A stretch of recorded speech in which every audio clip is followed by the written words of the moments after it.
আবার বেরিয়ে পড়েছি আমাদের বাড়ি চলে এসেছি স্টেডিয়ামের ভেতর।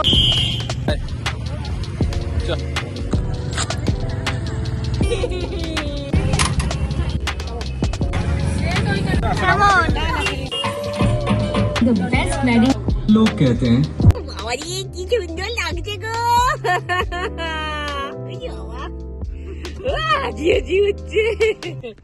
আমরা আজকেও যথারীতি সন্ধ্যাবেলা বেরিয়ে পড়েছি।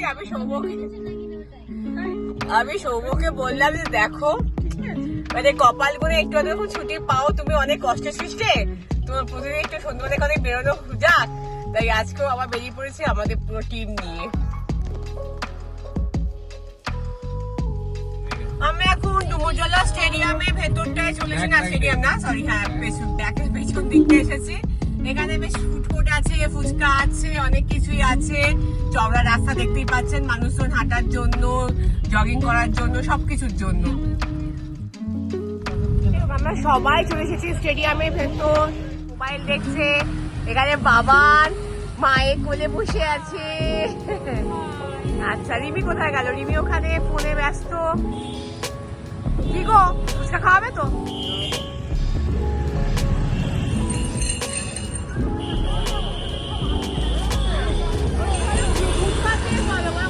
চলো চিলড্রেন্স পার্কে।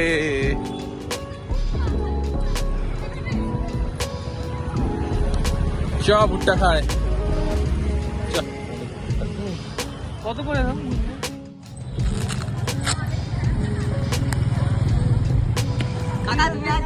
লাগানো আছে। আমরা এই মাঠটার মধ্যে আছে, ওই যে ওই কমলা যে ইন্ডিকেশন, ওই একটা বাচ্চা।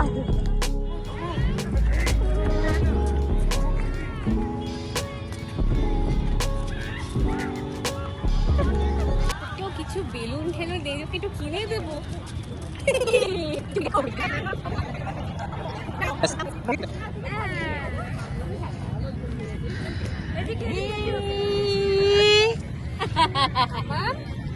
এই বেলুনটা দিয়ে দাও, এই বেলুনটা ভাইটাকে দিয়ে দাও।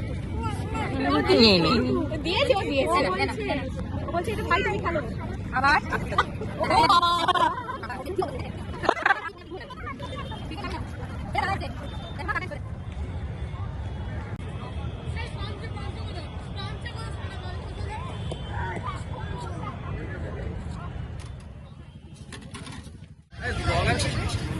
তো আমরা এখন 4 প্লেট চিকেন মোমো নিচ্ছি।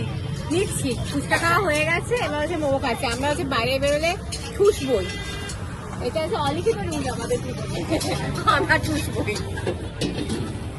আমাদের ভালো দিতে পারবে না। কেউ জন্মাইনি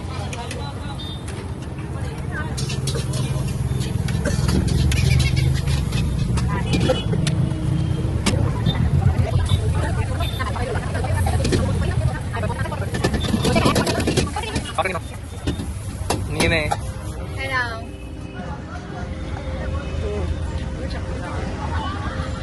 বাবরে কেমন লাগছে? ঝাল মোমোটা ভালো করেছে, এবার চাটনিটা প্রচন্ড ঝাল।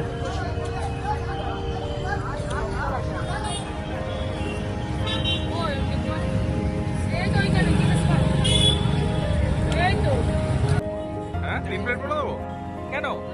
দাঁড়া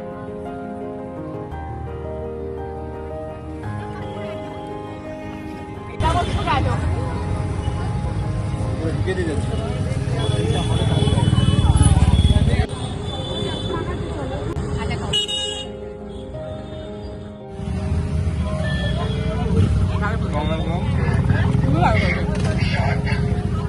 আমরা এসেছিলাম বিশেষ করে বাবান শোনার জন্য এসেছিলাম। এখানে একটা চিলড্রেন্স পার্ক আছে, একটু দেরি হয়েছে, 8 ঘন্টার মতো থাকতে পেরেছিলাম। তাও ও একটু খেলাধুলো করলো, আমরা ঠুসলাম, হাঁটলাম, ঠুসলাম, সবকিছু একসাথে করলাম।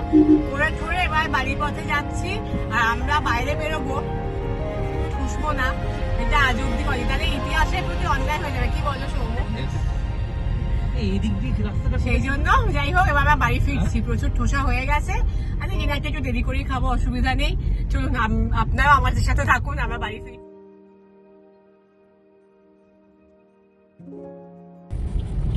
One eternity later.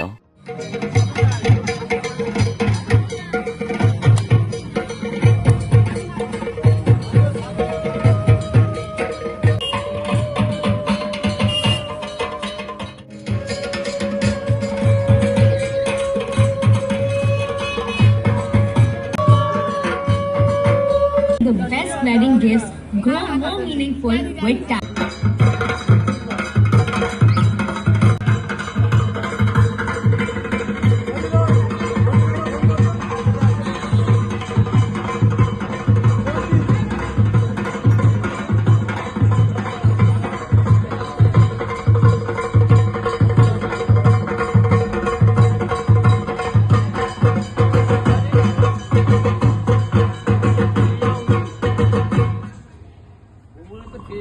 लोग कहते हैं बड़ी कंफ्यूजिंग जनरेशन है हासिल करेंगे पर सिर्फ 9 to 5 এসেছিলাম অনেকক্ষণ, কিন্তু তারপর আবার ডাক আসলো বাবা ক্লাবে সরস্বতী ঠাকুরকে বরণ করতে হবে। এবার পুরো সব তাদের রেডিমেডি হয়ে গেছে, আমাকে এবার তারা দিচ্ছে তুই 5 মিনিটের মধ্যে মানায়। সেই দৌড় ঝাঁপ করে শাড়ি পরে, শাড়ির অবস্থা থেকে বুঝতেই পারছি কিভাবে শাড়িটা পরেছি, পরে মাকে বরণ করলাম। আর কনকাঞ্জলি আমি ছাড়া তো কেউ নিই না, ক্লাবে আরো দুজন ছিলেন ভদ্রমহিলা, তারা বলে দিলেন যে একমাত্র আমি নেবো, তিস্তায় কনকাঞ্জলি নেবে। তো কনকাঞ্জলি নিয়ে জাস্ট এই বাড়িতে ঢুকছি। আজকের দিনটা সত্যি খুব সুন্দর কেটেছে। আজকের ব্লগটা এখানেই শেষ করছি। সবাই ভালো থাকবেন, সুস্থ থাকবেন, সমৃদ্ধিতে শান্তিতে থাকবেন। Thanks for watching. Please like করুন, শেয়ার করুন, সাবস্ক্রাইব করুন। Thank you. শুভরাত্রি।